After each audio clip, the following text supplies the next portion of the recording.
I'm aiming for 100 rejections. Yes, that's right.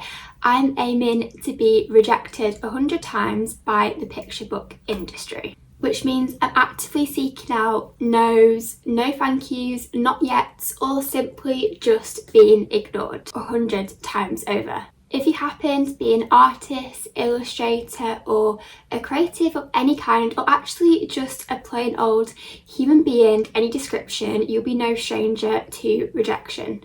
And rejection hurts, whether that is professionally or personally, but I'm going to be seeking out rejections left, right and centre. I hear you ask why. Why on earth am I willingly putting myself through hearing all these no's and rejections after years of dreams? The answer is to simply make progress. This goal of mine to get 100 rejections simply turns the art of getting rejected into a game/quest for me to complete. As at the end of the day, my goal is to reach 100 no thank yous, so it keeps me going after every single rejection. The picture book industry is highly competitive, but it's my childhood goal to hopefully one day have my picture book in a bookshop. So I want to walk into the bookshop one day and see my author illustrated book there one day.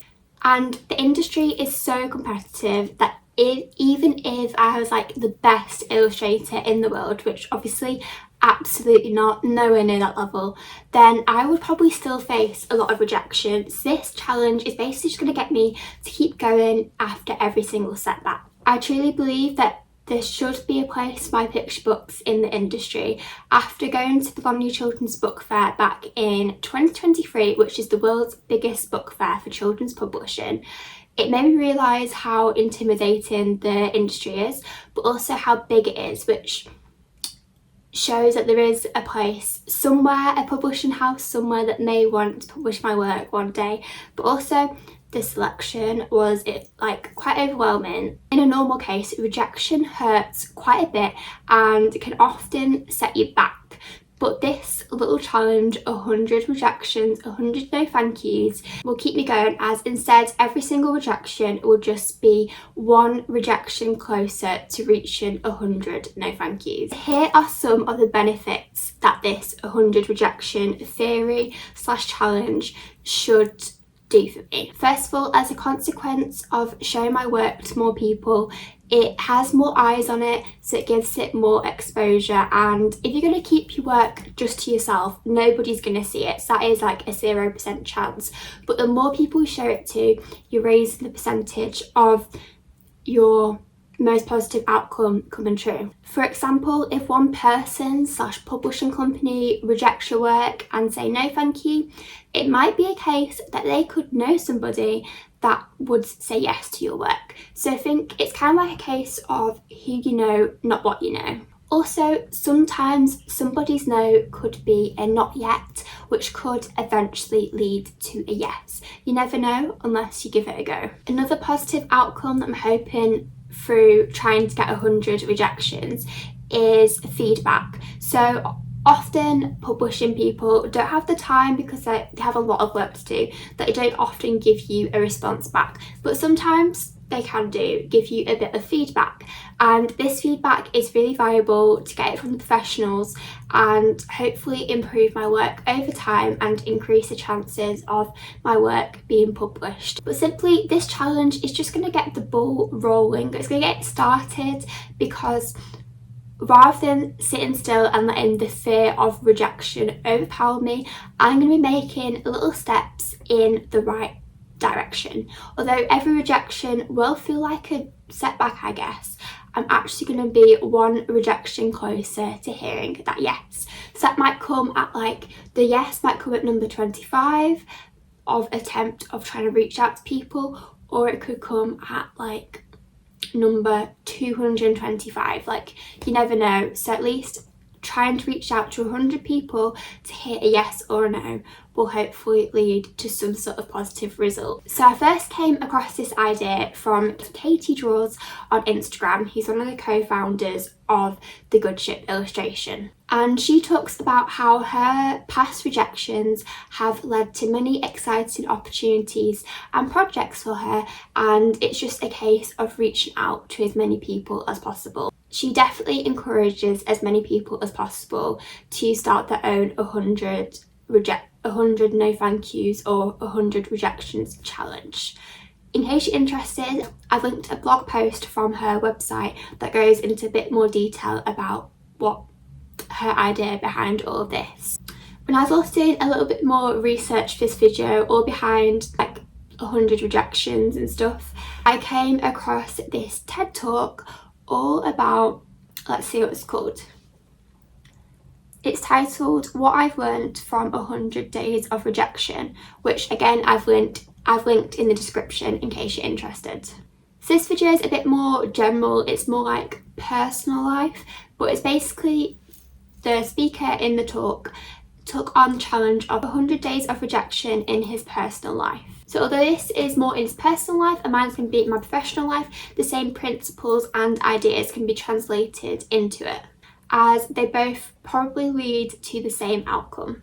But he basically discussed throughout the whole entire talk about how the idea behind 100 days of rejection is to open up to rejection through this kind of exposure therapy, almost, to make you embrace rejection rather than running away from it. Because he reckons that when you embrace rejection, it can actually open up so many opportunities for you. So how am I going to do all this? So I would love to try and get 100 rejections, 100 no thank yous from the picture book industry by the end of this year, which means I've got just over 6 months left because it is quite early June as I'm filming this, which is the 6th month of the year. So we've got about half the year left to try and get as many rejections as possible. And I'm going to be reaching out to both agents, like picture book agents, and publishers. So I'm going to include both of them. So although 6 months can be quite a lot of time, that is quite a short amount of time, so I better get to work trying to approach as many people as possible. So to keep track of where I'm at in this challenge, I've created this little 100 rejections tracker, and I gave it the title 100 no thank yous because that's a bit nicer than the word rejection, and I've drawn lots of tiny little squares where I can colour in each one each time I hear a rejection, and it's going to keep me going towards my goal and remembering where I'm at in this challenge. As I've been working on this video this week, I have also been preparing to submit to my first publisher of this challenge. So most publishers ask for about 2 to 3 finished rough kind of texts when it comes to picture books, and I currently have 3 that I've currently got 1 completed up to the standard that I'm happy with, and I have 2 to 3 other ones, like 2 more that I'm working on, but they're not quite up to standard. But this publisher was only asking for 1 full text complete with some illustrations to give it a general idea, which is what I've got, making me ready to actually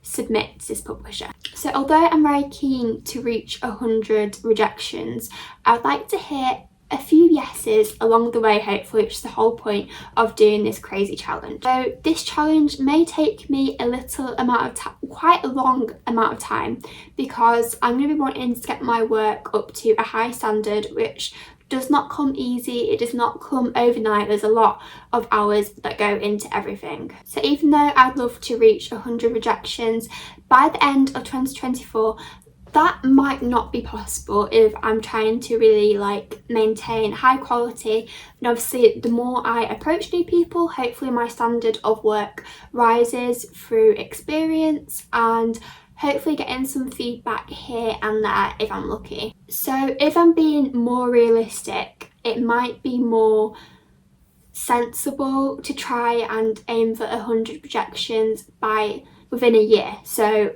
by June next year rather than 6 months. So we'll see how it goes, but I'll definitely update you with how the challenge is going by the end of this year, 2024, and then we'll see where we're at and see if we need to continue the challenge. And any things I've learned along the way. So I better go away now and continue working on my very first submission of this challenge to a publishing house. And who knows if it will turn into the first rejection. I think the chances are it's highly likely it will, because we're just not that lucky. As publishing houses are super busy, it says on their website, on their submissions procedure section, that it can take 8 to 12 weeks to hear a positive response back. So I guess I have to give it quite some time to find out. It's also why I think this challenge might take me a bit longer, because even if I was able to apply to 100 people, agents, publishers by the end of this year, it's highly likely that I'll finish applying to these people within like 12 weeks before the year is finished. So I think it will realistically take a year to see, because I need to give people the time to reject me. So maybe I could further document all of these rejections through shorter content such as like Reels, YouTube Shorts and TikToks if anybody is interested. But I'll also definitely keep a record of everything that happens to do in like an update video, again, if anybody is interested in this little journey. I guess I better had actually go and kickstart my 100 rejections now. My very first submission. I'm sure my little tracker that I made yesterday will soon start to get filled up in no time. And because it's a challenge, a goal I've set myself, it's actually exciting rather than daunting about reaching out to people and hearing a no thank you. So take this as your sign to go after a goal that absolutely terrifies you and just seems so impossible that it is absolutely terrifying. As remember, every single failed attempt is a tiny, tiny, tiny step in the right direction. So thank you so much for watching, and I will see you next week.